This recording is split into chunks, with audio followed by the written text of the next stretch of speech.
Everyone knows by now that Marvel films haven't quite been at the same level they were pre-Endgame, and there's a few reasons for that.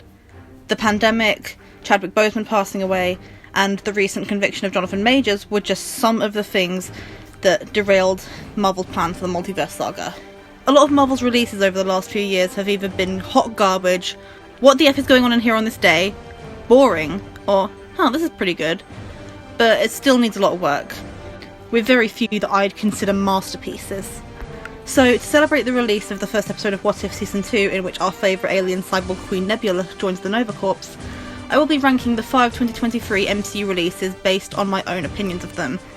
Disclaimer, these are my opinions, and I know I'm going to piss a lot of people off with this video, so I wouldn't recommend watching if you liked Ant-Man Quantumania or if you dislike the Marvels. Anyway, let's get on with it.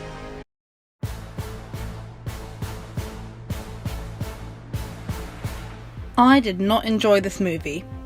Ant-Man Quantumania is possibly the most disappointed I've ever been in a Marvel project. This was a very, very sad case of the trailer being much, much better than the movie. Ant-Man was my favourite Avenger and maybe still is, I haven't thought about it in a while, and his first two movies are some of my favourite in the MCU. I think for me, the main issues this movie had boiled down to 1, the plot, 2, the annoying characters, and 3, the CGI. Among many other things, of course. People nowadays are always complaining that superhero movies are too reliant on CGI, but Ant-Man Quantumania takes all of the cake. The only thing practical in this movie are the actors themselves. The CGI itself was pretty decent in some parts, but definitely not others, and it just took me out of the movie completely. I might have been able to forgive the overindulgence of CGI if the Quantum Realm was at least pretty to look at. In the first two movies we only saw the Quantum Realm briefly throughout, when it was essential to the story, and I get that this movie is called Ant-Man Quantumania, but for me I just don't think the Quantum Realm itself is an interesting enough setting for a 2-hour movie, and the MODOK CGI was funnier than any of the jokes in this movie. The plot was also particularly weak. The trailer made it seem like Kang was going to offer Scott a chance to get back those 5 years he missed with Cassie, but nope. Especially now that you consider the fact that this movie is pretty much pointless now with everything that's happened in the last few days. Another annoying thing about this movie's plot is that there basically are no consequences. As you'll find out more about later, I don't mind if a movie decides not to kill any of the main characters, as long as there's some other sort of satisfying payoff instead. In this movie, there wasn't. Which brings me to the characters. One positive thing I do have to say about Ant-Man Quantumania. Thank God for Scott Lang. If it wasn't for him, this movie would probably be unwatchable for me. He's the only character that I really care for in this movie. I think he should get a mini-series,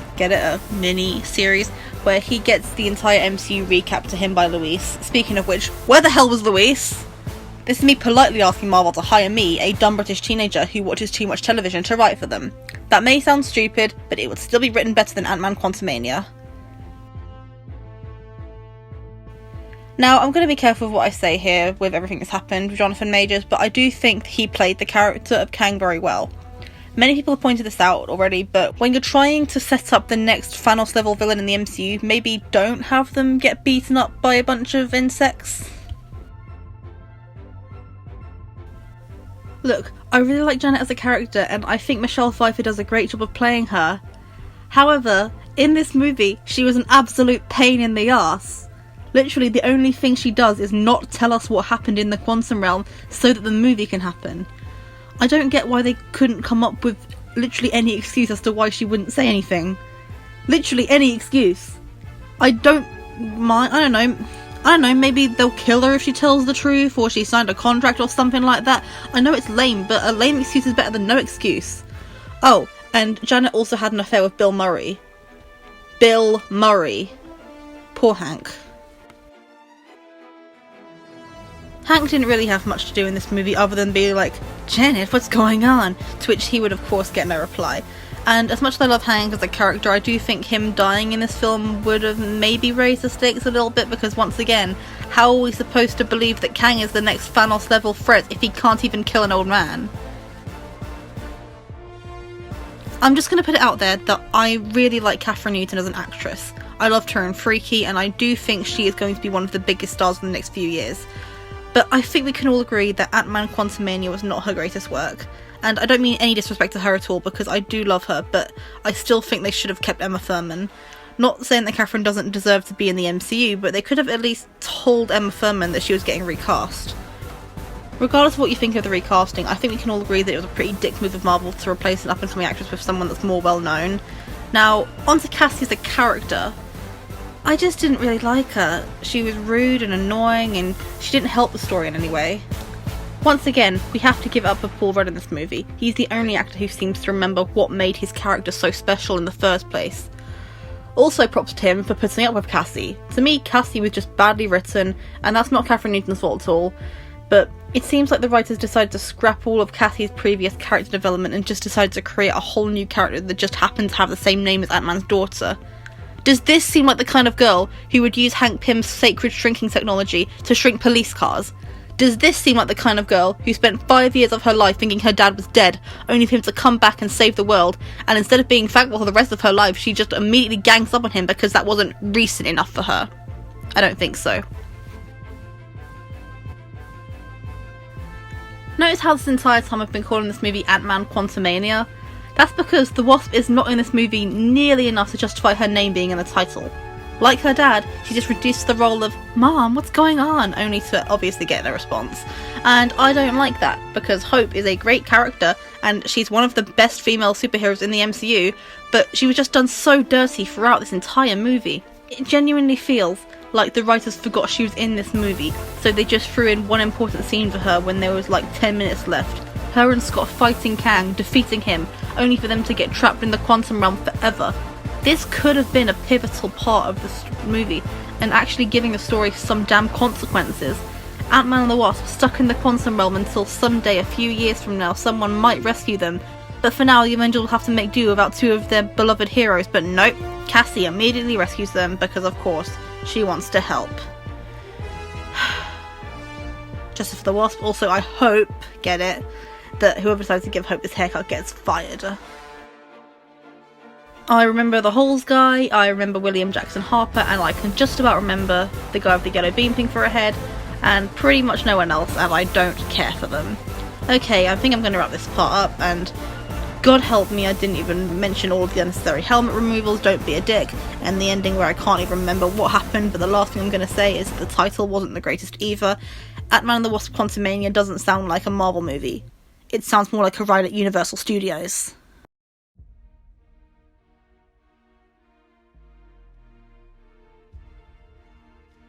I'm going to keep this one rather brief, because I don't really have much to say about it.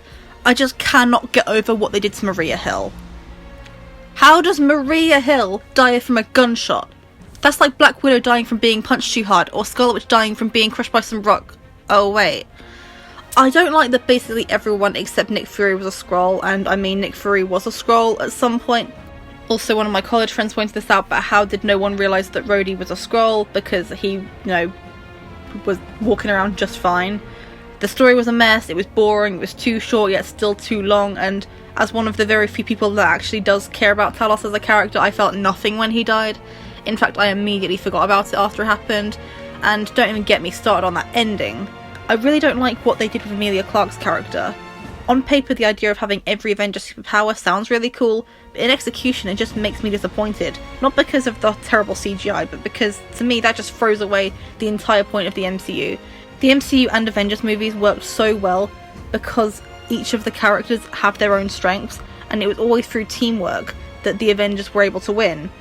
Or in other cases, they would use their own specific powers to deal with the situation at hand. Example, how Ant-Man used his powers to defeat Darren Cross, which worked because he had the same powers as him. Or how Black Panther used his powers to defeat Killmonger, which worked because they had the same powers as him. Oh, wait. Never mind. Or how Spider-Man was able to defeat Mysterio with what he had. My point is, giving Emilia Clarke's character every Avengers superpowers, even including some that weren't even in the Endgame battle, mind you, it just makes all future MCU projects pointless because, you know, why would we want to see the new Captain America fight to the death to defeat the next generic bad guy when Emilia Clarke can come in and use her Mantis powers to hypnotise them into surrendering?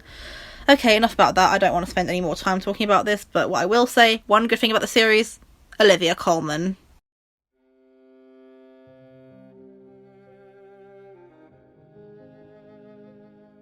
I'm gonna be completely honest. I thought this was a fun movie. Was it perfect? No. Far from it. In fact, from a filmmaking perspective, it was kind of a mess. The pacing was weird, some of the CGI was questionable, the script sounded like it was written by a 4-year-old. I didn't even realise that the villain was supposed to be the villain until we came out of the cinema and my dad said to me, "What did you think of the villain?" And I was like... Who? Despite all of that, I still enjoyed the movie, mainly because I could feel 12-year-old me dying of happiness at what was happening. I mean, Captain Marvel is a princess. There was a freaking kitten army. I couldn't hate this movie because there was a little girl inside of me having the time of her life. This movie did bomb at the box office, unsurprisingly, which is a shame because I think this was one of those movies where people decided they hated it before they'd even seen it. And look, The Marvels is not for everyone, but that's the case with any movie. Anyone who is saying that this is the worst Marvel movie ever clearly hasn't seen Ant-Man Quantumania, because look, if you go into this movie with an open mind and try not to take it too seriously, you will probably have a fun time with it. The three main heroes have a good dynamic. I think they had great chemistry together. I think Iman Vellani was amazing as Ms. Marvel. She was perfect casting choice for Kamala Khan. I think Carol had a bit more of a personality in the film. Of course, her character still needs a bit of work, but you can tell that Brie Larson had a bit more fun this time around. And at least this time she wasn't on the receiving end of, "You're too emotional." And as the head of the Monica Rambeau Supremacy Club, I'm still campaigning for these three to get a Disney Plus show. I really enjoyed her here. I was interested to know more about her beef with Carol, which was implied in WandaVision, and I think they could have delved deeper into that. I also think they should have had more of a segment of Kamala being disappointed in Carol after what happened on the planet, and I know there was absolutely no reason for Kamala's family to get involved with this adventure, but I don't care because they are awesome. Like I mentioned, the pacing was off, and I'd much rather have a movie be too quick than too slow, but this was like bam, bam, bam, and I didn't have time to process what was going on before the next thing happened. Kind of like Love and Thunder in that way. And look, I know comparing a Marvel movie to Love and Thunder isn't the best thing to do when you're trying to defend it, but like, it's better than Love and Thunder, and I know that's not a very high bar for a lot of people, but for me I would also rank it higher than Multiverse of Madness and Eternals, but below Wakanda Forever.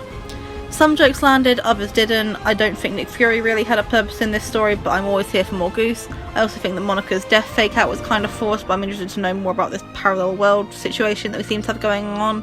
I mean, I think it's a parallel world or an alternate universe, or Maria has a twin or something like that. Despite all of its flaws, I still think this is a fun movie and I would definitely watch it again. So overall I would give it a solid 7 out of 10.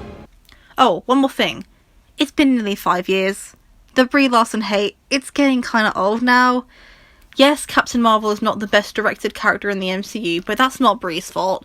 There are plenty of way worse things going on in the world right now than Brie Larson existing, so I'd rather recommend spending your time watching Loki Season 2. Speaking of which...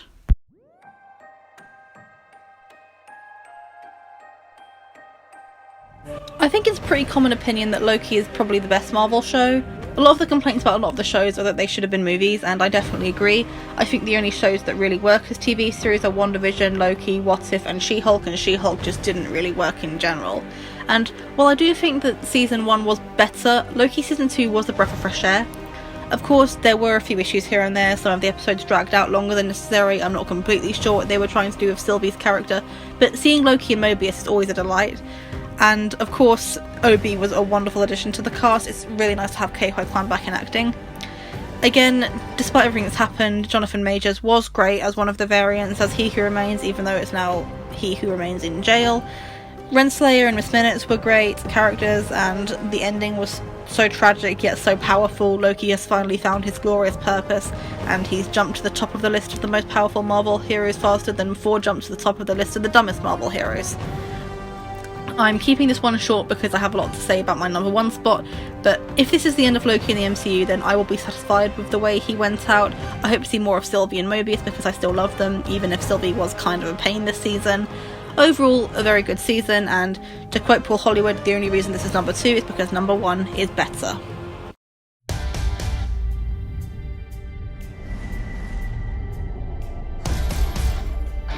It was always going to be Guardians. After Ant-Man Quantumania, I was on very thin ice with Marvel.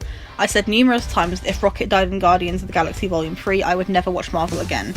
Like many other people, I was fixated on the idea that Rocket was either going to die or turn into a normal raccoon, and if it wasn't Rocket, it would be Drax. Not that Drax would turn into a normal raccoon, but he would die. And throughout the film, my mindset went from Rocket's gonna die, Star-Lord's gonna die, Rocket's gonna die, Nebula's gonna die, Groot's gonna die, Rocket's gonna die, Mantis gonna die, Gamora's gonna kill Rocket, Nebula's gonna die, Drax is gonna die, Drax is gonna die. Of course, Rocket's friends were gonna die. Why am I so stupid? Rocket's gonna die, Star-Lord and Groot are gonna die, Nebula, Mantis and Drax are gonna die, Rocket's gonna die, Rocket's gonna die, Rocket's gonna die, Rocket's gonna die, Rocket's gonna die, Nebula, Drax and Mantis are gonna die again, Mantis is gonna die, Groot's gonna die, Crackle's gonna die, Star-Lord's gonna die, Star-Lord's gonna die, Star-Lord's gonna die. Wait, no one died? And I'm still crying a river over here? Wow. Great job, James Gunn. Like I said earlier in my Ant-Man Quantumania review, I don't mind if a movie decides not to kill off the main characters. But the reason I said that about Quantumania was because they were trying to set up the next big villain, and having one of the main characters die would have set those stakes for us. But in Guardians 3, there was enough emotional content for me to be able to forgive them for it. And besides, look at these guys! I don't want any of them to die! I think what makes Guardians of the Galaxy movies so special is that they don't try so desperately to tie themselves into the wider MCU. They are their own separate franchise which just happens to be set in the Marvel Universe. James Gunn knows these characters and he knew exactly what he was doing with each of them. Let's be honest, if any of the Guardians deserve to be the star of their own solo movie, it's Rocket. It was clear from the trailers that there is no chance that anyone would be able to watch this movie without stopping at some point. You're lying if you don't tear up every time you watch those flashbacks. It's crazy to think that everyone thought Guardians of the Galaxy would be a flop, because who would want to see a movie with a talking raccoon? Little did we know, that talking raccoon would ironically be one of the most human, lovable characters in the MCU, and Bradley Cooper always does an exceptional job with his voice acting, always making us feel some type of way about Rocket. We can see how much Rocket values his chosen family, and we especially see that with his relationship with Nebula. I'll say it now, Nebula has one of the best character arcs in the MCU. She started out as this villain who just wanted a sister, and she's now grown into an anti-hero of sorts that loves Christmas. We all knew how far Nebula had come since the first Guardians movie during that scene in Endgame where she encounters and subsequently kills herself, but here we fully get to see how much Rocket means to her. We've noticed how her face looks a bit more human now, which is probably one of the upgrades Rocket gave to her, to say thanks for giving him Bucky's arm during the Christmas special. The first person Rocket asks about when he wakes up is Nebula, and we all felt the same way when Nebula got choked up hearing Rocket's voice. Remember, they were the only Guardians to survive the snap. They were all each other had for 5 years. Karen Gillan's portrayal was out of this world. Get it? And I don't think anyone else would be able to play that role quite like her. I really want to see a Disney Plus show exploring what kind of adventures they got up to in those 5 years. This is me once again asking Marvel to hire me to write for them, because I would gladly do it. I also love that Nebula has some comedic moments in this film, but it's not from her directly saying jokes, but it's more about the way she says serious things in such an over-exaggerated way. That is a stupid design, and your instructions were very unclear. Never noticed how black your eyes were. They were replaced by my father as a method of torture. He picked a pretty set. And no, I don't ship her and Star-Lord. Regardless of what you think of Chris Pratt, there is no denying that he is perfect in the role of Star-Lord. Peter was always the one who was the helpless romantic who was stuck in the past, and yes, it is his fault that Thanos got all of the Infinity Stones and managed to wipe out half of all life, but in the end, that was meant to happen. Remember, 14,605,000. I do think that the film could have delved deeper into him and Rocket's relationship, because they haven't really spent much time together outside of the first movie, but you could see in Peter's eyes that he was determined to save Rocket. I honestly did think he was going to die in the end. Going forward, I'm more interested to see what they're going to do with his character, seeing as Star-Lord will return was displayed at the end of the credits. Is he going to come out of retirement or something, or is it going to be a different Star-Lord? Another character we all thought was going to die. Drax was always the comic relief in the Guardians, and in this film he is still the same old Drax we know and love. Drax is such a special character in the MCU due to his deadpan delivery, his delusion, and of course, his laugh. It's a shame that this is the last time we'll see Dave Bautista in this role, because just like the others, he is the only one that could have played that role the way he did. In this film, Drax also has plenty of serious moments, as well as him being, Drax, but one of the things I've always loved about him is his relationship with Mantis. I didn't really like Mantis when she first was introduced in Volume 2, but she quickly grew on me. Quantumania is such a delight, and it's incredible how she's able to play this character in such a lovable way, because on paper Mantis could easily be one of those characters who's actually really annoying, but she's so endearing, and that's completely down to the way she's performed. You can tell how much she cares about Drax as a friend, especially with that speech she gave to Nebula about how sometimes people being stupid doesn't give you the right to talk bad about them in front of them. I do think the film could have explored more of her and Peter's sibling dynamic, because it was mentioned once in the beginning of the film, but then kind of forgotten about. But that's a minor thing. I still really enjoy Mantis as a character, and I don't know if we'll see her again, but if we don't, this is a good way for her story to end. It was interesting seeing Gamora in a less prominent role this time around. It was clear that Gamora dying in Infinity War was not what James Gunn wanted, but I really like what they did with her character. I'm glad they didn't have her succumbing to Peter's efforts to get her to fall in love with him. And yes, I did legitimately think that Gamora was going to kill Rocket at some point. I'm very, very glad she didn't. Zoe Saldana has said that she's not coming back as Gamora, which is a shame, but I do think this was a good send-off for the character after 9 years. He is Groot. Also, he loves us. Quick honourable mention goes to Kraglin and Cosmo, two characters with smaller parts, but still are just really charming to watch. If that Nebula and Rocket series ever does happen, I would like Kraglin to be in it, seeing as he did survive the snap according to James Gunn. I'd love to see more of him trying to be like Yondu, possibly leading up to his own I'm Mary Poppins y'all moment, but also I'd love to see more about his past 14 marriages, and also I'd love to know if Kragula or Nebulin really is a thing. I think I support that more than the idea of Nebula and Starred. As for Cosmo, she is a good dog. Dishonourable mention goes to Adam Warlock, who clearly was not supposed to be in this movie, and also who I just don't like as a character. I don't care if he saved Star-Lord's life, he almost killed Rocket and I like Rocket more. I don't care if he was just born out of the cocoon, don't mess with my Rocket. Or my Nebula. Mainly my Rocket. So yeah, that's about it. I'm sad that we're not gonna ever see the Guardians together again, but this was definitely a worthy send-off. I still will definitely cry every time I see Lila Teefs and Floor. Props to the actors, the VFX artists, and of course James Gunn. I wish he would take over all of Marvel. I know it's not going to happen, but a girl can dream. And if he doesn't take over Marvel, then it might just be about time for that Marvel and DC crossover. I think I'm going to wrap it up here. Thank you so much for watching. Again, this is all just my opinion. If you have a different one, that's fine. Feel free to share it in the comments as long as you're not hurting anyone. Again, thank you for watching. Like, subscribe, all that stuff. And now I'm off to watch the first episode of What If Season 2.